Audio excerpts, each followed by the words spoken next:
ღვინის ეროვნულმა სააგენტომ 2014 წელს ვაზის უნიკალური და იშვიათი ქართული ჯიშების აღდგენის პროგრამა დაიწყო. პროგრამის მიზანი ვაზის იმ უნიკალური და იშვიათი ჯიშების აღდგენაა, რომლებიც საქართველოში გარკვეული მიზეზის გამო ან აღარ მოყავთ, ან მცირე რაოდენობით მოიპოვება. პროგრამის ფარგლებში აჭარის ავტონომიურ რესპუბლიკაში მოეწყო სანერგე, რომელსაც გააჩნია იშვიათი ქართული ვაზის ჯიშების ნერგები.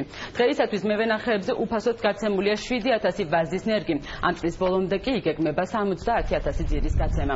პროგრამა გაგრძელდება მომდევნო წლებში, ამასთან პროგრამა ეხმარება ღვინის კომპანიებს მევენახე პარტნიორების მოძებნაში.